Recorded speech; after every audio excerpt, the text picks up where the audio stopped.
Fitaterana andranomamy sy andranomasina Herendoza. Tandremo lahy fa tokana ny aina. Aza miandrika raha ratsy ny andro. Ataovy tomombana tsara ny fiomanana. Mitondrasy manaova salotraina. Arao ny toromarika ny tompon'andraikitra. Azao ireo fepetra momba ny fitaterana anaty rano. Ianareo mpanamory-lakana sy vedety madinika misy motera.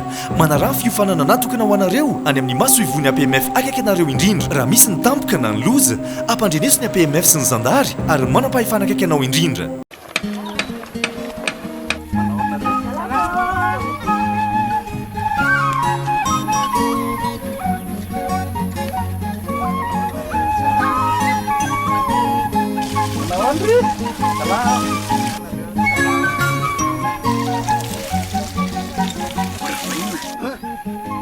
Ato lasa mamiritra be ny tanàna. Zay ty mandoetra.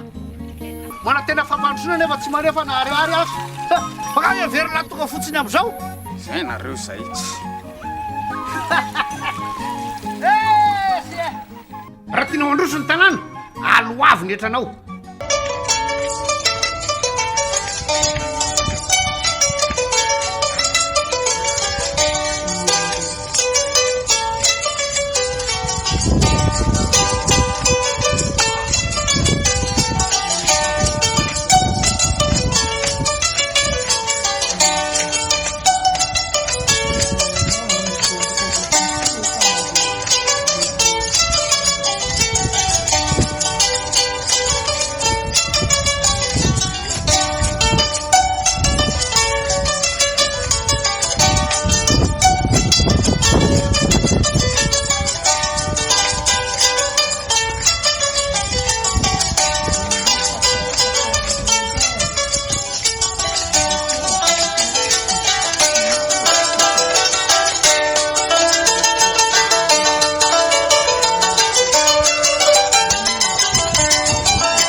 Olana mahatry zegny tsy dia misy lazaigny loatra fa indrindrandrindra hoe ny fagnamezagna ny famindram-pitantagnana zany hoe fagnamezagna le gelôzy vaovao zegny ho an'ny regny VOI regny satria fa maro am'iregny amin'ny VOI eto Nosy be zegny fa tampitry zegny regny fifagnaragna regny tokony hoe avozagny zegny regny renouvellement de contrat ny gelôzy regny afagna hoe miasa am'izegny fiasagna ny fitandrovagna zegny tontolo iainagna an-dranomasy an-tanety zay zegny tegna zavatra arovany azy zegny indrindrandrindra mo an-dranomasy satria hoe lagnena hoe maesaka tia zay ato hoe agnisan'ny fahatry miaro zay tontolo iainagna an-dranomasy zay satria hoe misy tortue de mer maro be zegny ato io zegny tegna fahatry arovany ato sakatia ao koa zegny zay zegny miaro be dia be indrindrandrindra mo aty resaka jony koa zay tafiditra anatiny zegny mararotiny eto koa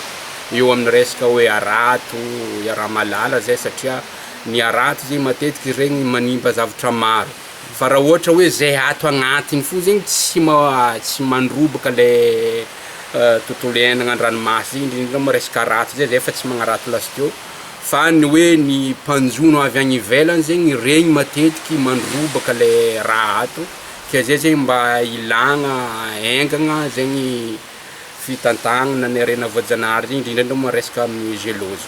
Ny zavatra nataontsika taty Sakatiany ihany moa ny fampafantarana ny fokon'olo aty Ifotony mahakasiky ny tetikasa fampiroboroboana ny toekarena manga eto Nosy Be sy fagnentanana ny fokon'olo zay atao agnatin'ny VOI Razis Sakatia amin'ny fanohizana ny asa fitantana. Nandritra ny famelabelarana teo zay narignesana ny olana madinidinika eo amin'ny fitantanana dia sisy afa-tsy ny fagnavozana ny famindram-pitantanana, ny fifanarahana famindram-pitantanana amin'ireo fokon'olona eto Ifotony zany ny marimatresana hita atao mba fahandro mahazo tombony na retombé économique mivantagna amin'ireo fokon'olona eto Sakatia. Amin'ny ankapobeny dia sek tampotra zegny ny fifanekem-pamindram-pitantanana na hoe contrat de transfert de gestion nireo CLB eto Nosy Be amin'ny ankapobeny. Raha singaniny manokana zao ty ny VOI Bemangondro Be zao vonina hazo famindram-pitantanana. Fa eto ndraiky de manao fisoragna sahady zay amin'ny ministère ny tontolo iainana sy fampandrosoana olo venjafy fa nanome avenant ny contrat zareo mba afahanay VOI manohy ilay fitantana. Fa kanefa misy ihany zay ny restriction na hoe misy zavatra nazonay atao teo aloha nefa tsy azonay atao zegny amin'ny avenant ke io ny angatahanay hoe ny azahoanay ny fagnamoragna ny fanohizana na ny fagnavozana ny famindram-pitantana.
Ato lasa mamiritra be ny tanàna. Zay ty mandoetra. Mana tena fampandrosoana nefa tsy manefa na ariary azo. Baka everina tonga fotsiny am'izao. Zay nareo zay tsy. Raha tianao androso ny tanàna, aloavy ny etranao. Fitaterana andranomamy sy andranomasina Herendoza. Tandremo lahy fa tokana ny aina. Aza miandrika raha ratsy ny andro, ataovy tomombana tsara amin'ny fiomanana. Mitondrasy manaova salotraina, arao ny toromarika ny tompona andraikitra. Azao ireo fepetra momba amin'ny fitaterana anaty rano. Ianareo mpanamory-lakana sy vedety madinika misy motera, manarano fiofanana natokana ho anareo any amin'ny maso ivony APMF akaiky anareo indrindra. Raha misy ny tampoka na ny loza, ampandreneso ny APMF sy ny zandary ary manam-pahefana akaiky anao indrindra.